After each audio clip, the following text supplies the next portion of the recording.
Anyways, let's get right into number 1 here, which is going to be about the Hog Rider. So there's actually 2 things about the Hog Rider that I'd like to talk about. First, if you did not know this, Hog Riders, when they were first released, used to attack any building at all, meaning they did not have a preferred target. Now they have a preferred target of defenses first, so they'll attack defenses when they're moving into a base. But when they were first released, you could just drop them and they attack any building out there. So they attack army camps, the laboratory, the town hall, barracks, all this stuff. The trash buildings, Hog Riders would attack those as a preferred target. And this obviously made Hog Riders sort of useless. I mean, a lot of the times they would just walk around the outside of the base, not even utilizing their ability to jump over walls. And eventually Supercell changed that so that Hog Riders have preferred target of defenses. Second thing I wanted to talk about for the Hog Rider is that they used to actually be 6 housing space, which is pretty interesting. It's hard to imagine how things would be now if Hog Riders were even just that 1 extra troop space. It does make a huge difference when you're bringing lots of Hog Riders in an attack. So it's interesting to see how things would turn out today, but Supercell eventually reduced that 6 housing space to the now 5 housing space. Alright, number 2 on this list is the Goblins. They used to be actually unlocked before the Giants. Now, for those of you that were playing this game for quite a while, you probably already know this, but when I started playing the game, it was in order of unlocking in the barracks. It would be Barbarians, then Archers, then Goblins, and then Giants after that. Then Supercell changed it, so now it's Barbarians, Archers, first the Giants, and then the Goblins after that. So I'm not exactly sure why Supercell switched these 2 troops around, but I suspect it may be because Supercell wants lower level players to have access to the Giant, which is a really good tank, before they have access to, some resource troop, which probably lower level players don't even need that much. Number 3 on this list of troops that are different now is going to be about the Dragons. Now this one's super interesting. Dragons actually used to not do splash damage. They used to only attack 1 target at a time.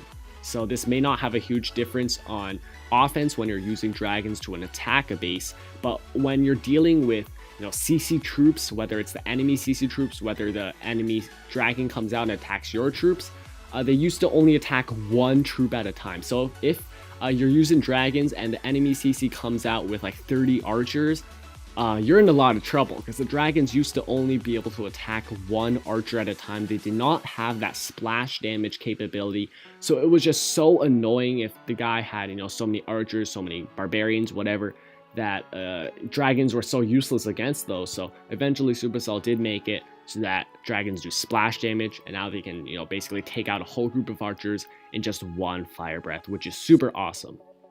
All right, let's move on to number 4, the Pekkas this time. So interesting thing, Pekkas used to actually be affected by spring traps.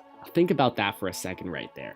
A Pekka, 25 troop space troop, being sprung off the map by a little spring trap. Think about how a rip-offy that is. You have such a big unit coming through and just 1 flick and that thing's off the map. So eventually Supercell changed it so that Pekkas are not affected by spring traps. Otherwise, things would get ridiculous. If you had all 6 spring traps in one area, the guy drops all his Pekkas there, so literally his whole army is done. So Supercell made it so that Pekkas are immune to them now. All right, let's move on to number 5, which is going to be about the wall breakers. So wall breakers used to be able to hit any wall. So actually this was a negative thing, because what people would do is that they'd have a base design, they have their wall around their defenses, whatever, but then they had extra walls just randomly scattered on the outside of the base. And what that would mean is that in the old wall breaker AI, when you dropped a wall breaker, it would head to one of those random walls, even though it's not even part of a segment. Even though it's not really closing any compartment at all, wall breakers would just head to the nearest wall no matter what it was. If it was just a single wall standing there, all wall breakers would go for it. So it made wall breakers so useless that eventually Supercell had to change it so that wall breakers can target the actual compartments and have smarter AI, which makes them much more useful.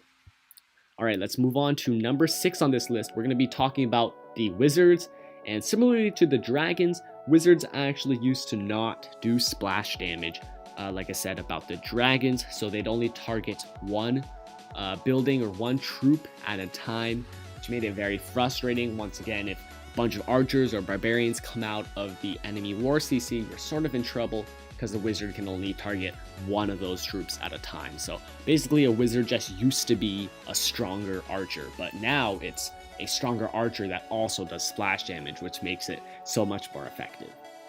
Let's move on to number 7 on this list.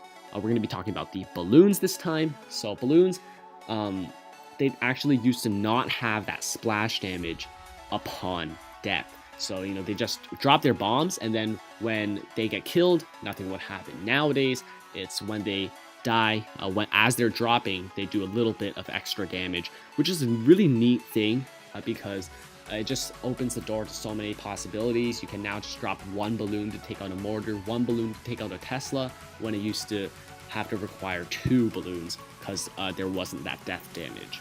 Also, the death damage obviously helps for taking out enemy CC troops as the balloons are dropping. You know, they're dropping on top of the archers or whatever from the CC and doing quite a bit of damage to them. Alright, let's move on to the very last thing on this list. This is something very recent. Probably you guys might already know this if you already played the game, since the Town 11 update. Bowlers actually used to be 8 housing space instead of 6. That's what made them so useless when they first came out. They were just so, you know, they took up so much army capacity space that no one used them. It was just a useless troop, and then eventually Supercell kept buffing them over and over again, I think like 2 or 3 times in a row, and they eventually reduced the housing space to 6, so then bowlers instantly became good. Everyone started using them. Town 11, Town 10, they're so popular, even at Town 9 nowadays. Bowlers are definitely one of the first options that you look at when attacking a base. So yeah, obviously that buff on bowlers from 8 housing space to 6 housing space really helped a ton. So anyways, that is going to wrap it up for this video. Those were 8 troops that are different now from when they were first released. Hope you guys enjoyed the video. Hope you guys enjoy these types of videos where I outline a number of things that are very interesting, and definitely like this video if you'd like to see more of this. Like I did say at the beginning of this video, make sure to subscribe to this channel if you have not already for the latest Clash of Clans news, as well as Clash of Clans videos just like this one. And until next time, I will see you guys later. Peace out.